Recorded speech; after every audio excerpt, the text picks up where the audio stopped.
What happens when you're told to stay silent, not because you lack the voice, but because no one believes it matters?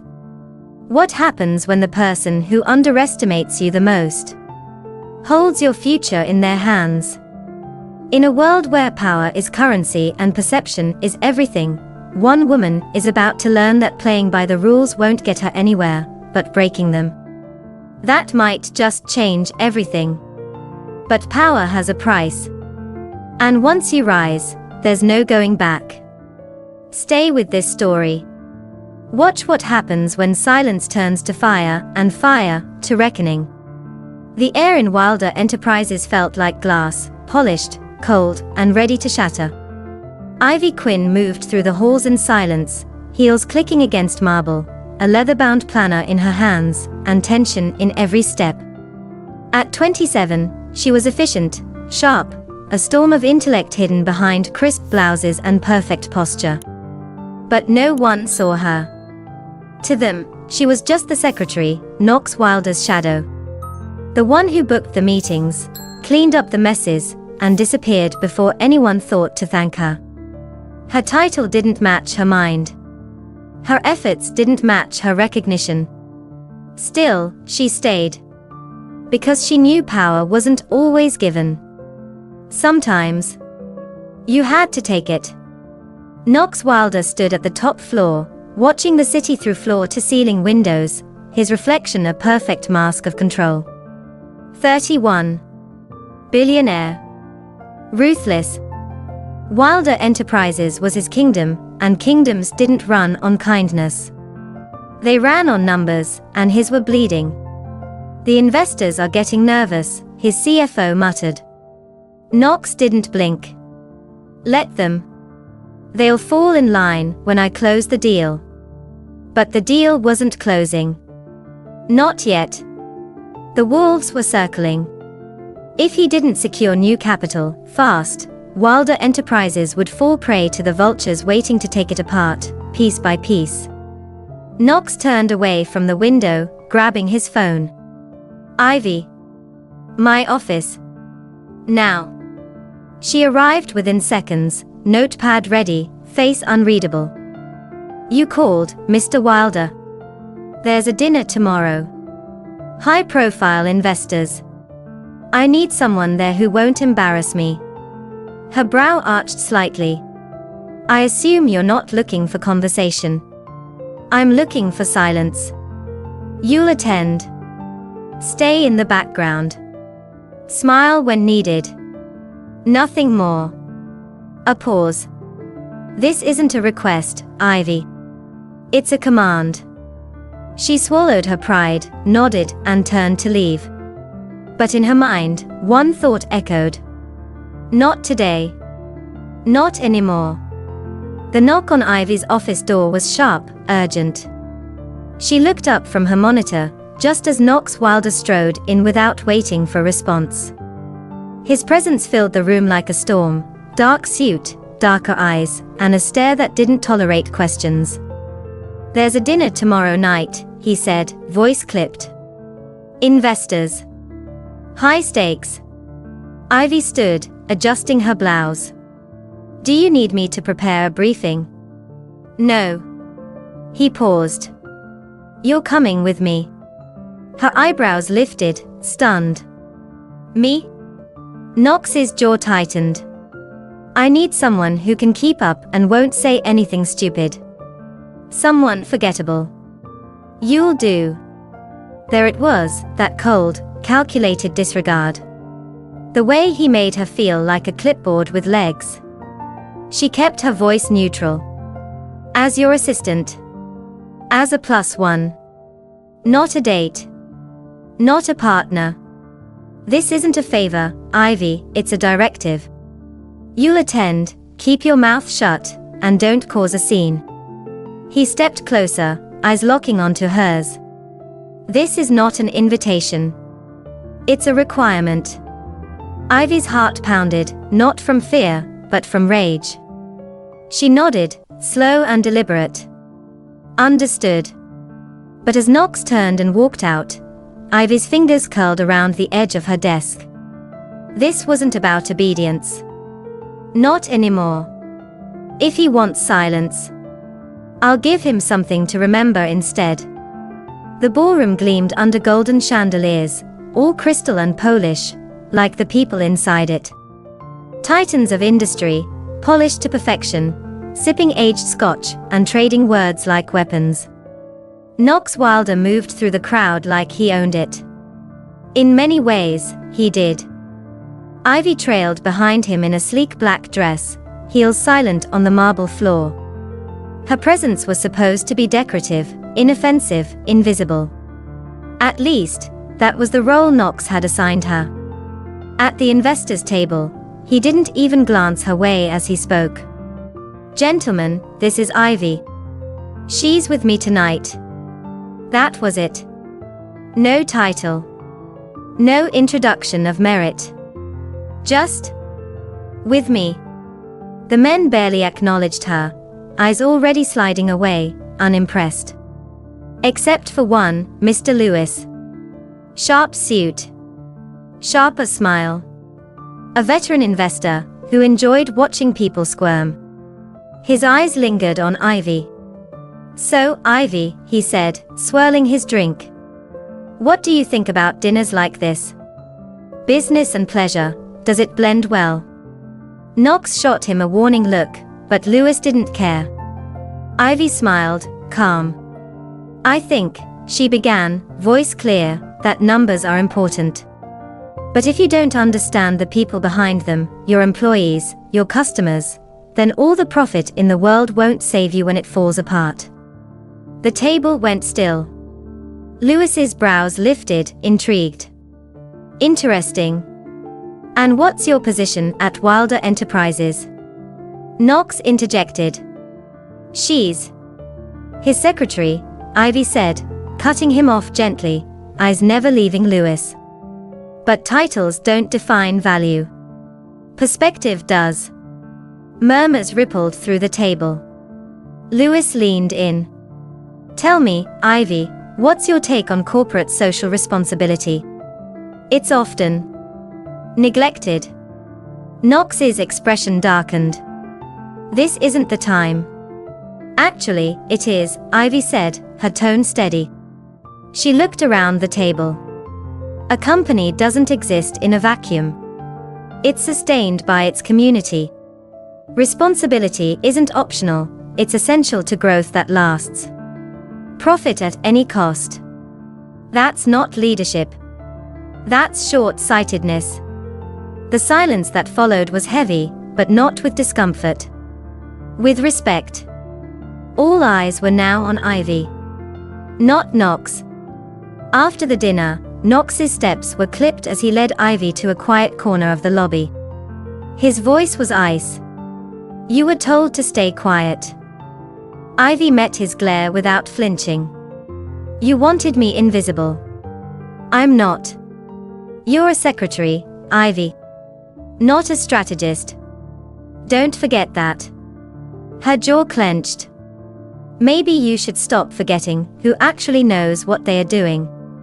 Knox stared at her, tension simmering. For the first time, he didn't have control. The office was silent when Ivy arrived the next morning, unnaturally so. No greetings, no buzz of conversation. Just tension in the air, thick like smoke. She hadn't even set her bag down when Knox's voice rang out. "Ivy. My office. Now." She entered, calm but guarded. Knox stood behind his desk, arms crossed, jaw clenched. "Close the door." She obeyed, heart pounding, not with fear, but anticipation. Knox didn't sit. He paced, each step precise, his voice tight. "You went rogue last night."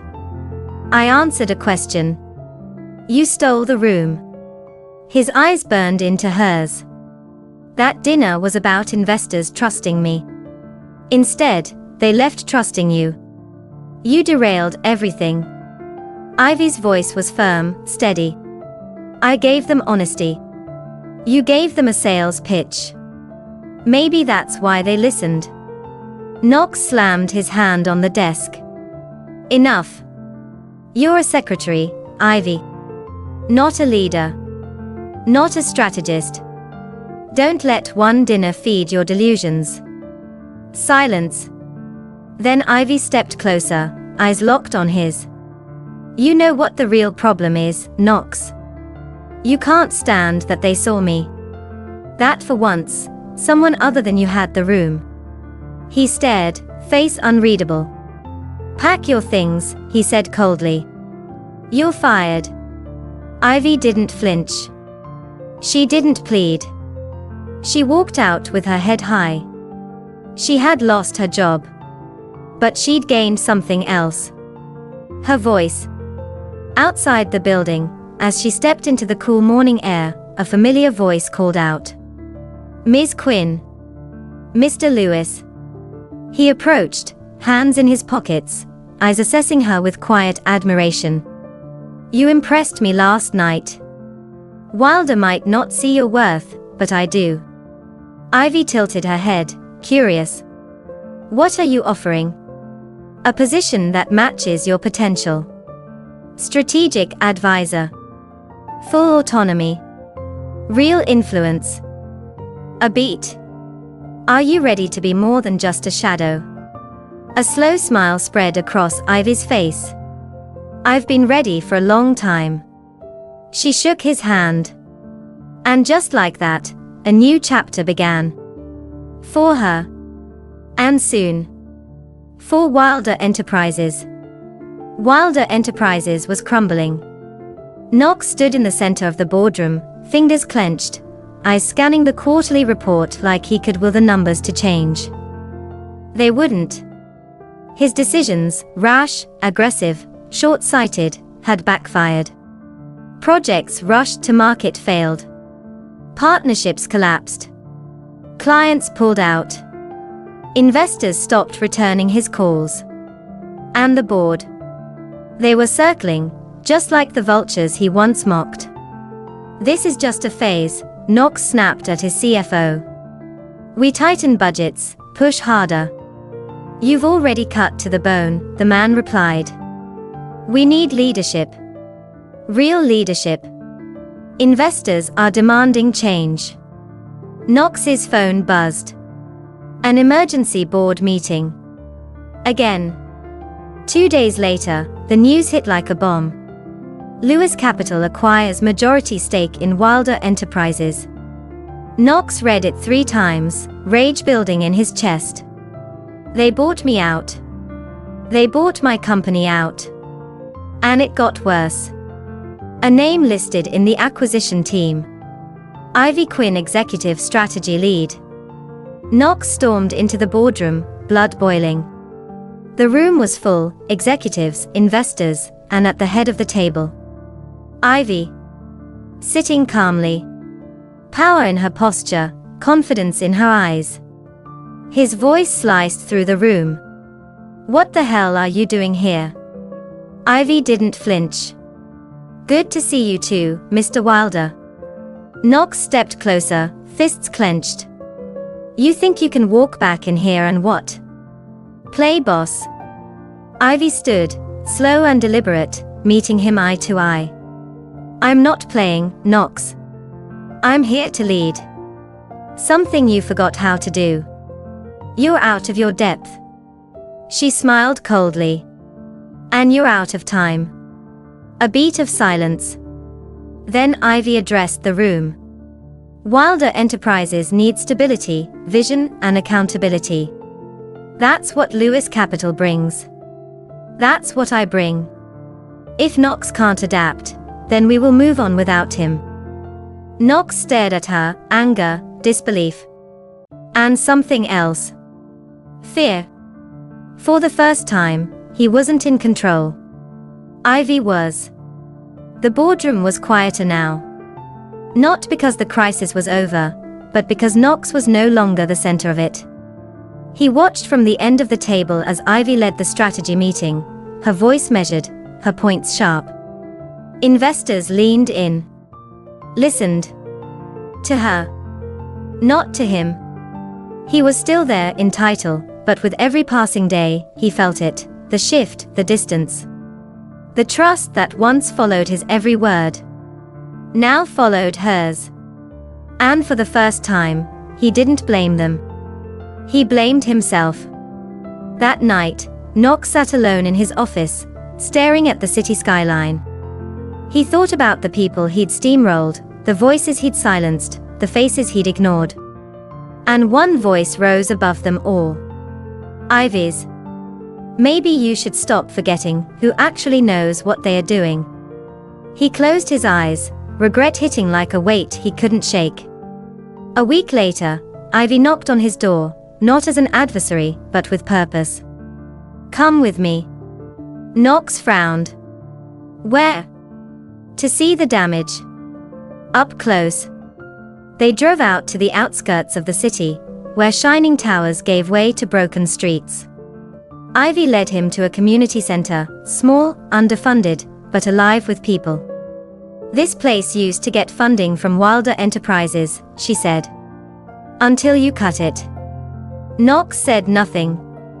Inside, they met families, laid-off workers, struggling mothers, and a woman with gray hair and a steel gaze. She looked Knox straight in the eye. My son worked for you. Loyal. Hard-working. One day, he came home with a pink slip. No explanation. He lost everything. His job. His home. His hope. Her voice trembled. Do you even think about the people behind your numbers, Mr. Wilder? Knox stood frozen, the words slicing deeper than any boardroom debate ever had. He tried to speak. Couldn't. Because the truth was, he hadn't thought about them. Not once. That night, back in the city, Knox didn't go to the office. He went home, sat in the dark, and thought. About her son. About the hundreds like him. About Ivy, who had always seen what he refused to. The next morning, Knox walked into the boardroom, not to command, but to listen. He let Ivy lead. He asked questions. Real ones. He apologized to staff. Publicly. He reinstated funding to community programs. Voluntarily. Not for PR. For change. And he told Ivy, voice low, honest. I can't undo what I did. But I can start fixing it. With you. If you'll let me. For the first time in his life, Knox Wilder wasn't just a CEO. He was becoming a leader. Late nights at Wilder Enterprises had become routine. But tonight, it felt different. Ivy sat at the long glass conference table, papers spread before her, a coffee gone cold by her side. Across the room, Knox stood by the window, city lights reflecting in his eyes, quiet. Contemplative. The air between them had changed. Not hostile. Not tense. Charged. They had spent weeks working side by side, decisions made together, victories shared, challenges faced not as opponents, but partners. And with each passing day, Knox saw her differently. Not just the woman who challenged him, but the woman who changed him. He crossed the room slowly, stopping at the edge of the table, his voice low. You know. He began, almost hesitant. I built this company to control everything around me. People. Outcomes. My future. He met her eyes. But you are the one thing I never saw coming. Ivy's breath caught. Knox's voice softened, his gaze unflinching. You didn't just change this company, Ivy. You changed me. Silence. Then Ivy stood, her heart racing, unsure if this was real or some dangerous dream. I didn't plan for this either, she whispered. But I feel it too. Whatever this is between us. It's real. Knox stepped closer, his hand brushing hers, tentative, like he wasn't sure he deserved to touch her. But Ivy didn't pull away. She leaned in. And when their lips met, it wasn't soft. It was fire. Weeks of tension, conflict, longing, exploding in a kiss that neither of them could take back. Nor did they want to. When they finally pulled apart, breathless, Knox smiled, a rare, genuine smile. "So, what now?" Ivy grinned, eyes glowing. "Now we see where this takes us." And just like that, the two people who once stood on opposite sides of everything chose each other. Wilder Enterprises was no longer the beast it once was. Gone were the ruthless policies, the cold, transactional leadership. In their place, sustainability, accountability, people. At the heart of it all, Knox Wilder. Not the man who once wielded power like a weapon, but a man transformed. He listened now. To the board. To the employees. To the community. And most of all, to Ivy. Projects that once focused solely on profit now had purpose. Community outreach. Environmental initiatives. Ethical labor programs. The numbers still soared, but now, they meant something. The board, once skeptical, voted unanimously. Knox Wilder was reinstated with full control. Not because he demanded it. Because he earned it. Side by side, Ivy and Knox redefined leadership. Their partnership was seamless, strategy and vision, logic and heart. Together, they launched a foundation aimed at supporting underprivileged communities, funding education, and rebuilding trust in corporate responsibility. Every headline now bore their names together. Wilder Quinn, redefining power, one decision at a time. But behind the closed doors of boardrooms and headlines, there was something more. Something personal. It happened one quiet evening in the same conference room where they once fought, where he once fired her. Now, the city glowed behind them, the room empty except for a single velvet box in Knox's hand. He turned to her, heart pounding, not from fear, but from hope. "You once told me I didn't understand people. That I only cared about control. You were right." He stepped closer, voice thick with emotion. "You taught me how to be better, not just for this company, but for myself. And now I want to spend the rest of my life proving that to you." He dropped to one knee. "Marry me, Ivy Quinn. Not because we make sense on paper, but because together, we're unstoppable." Tears welled in her eyes as she laughed softly. "Yes, Knox Wilder.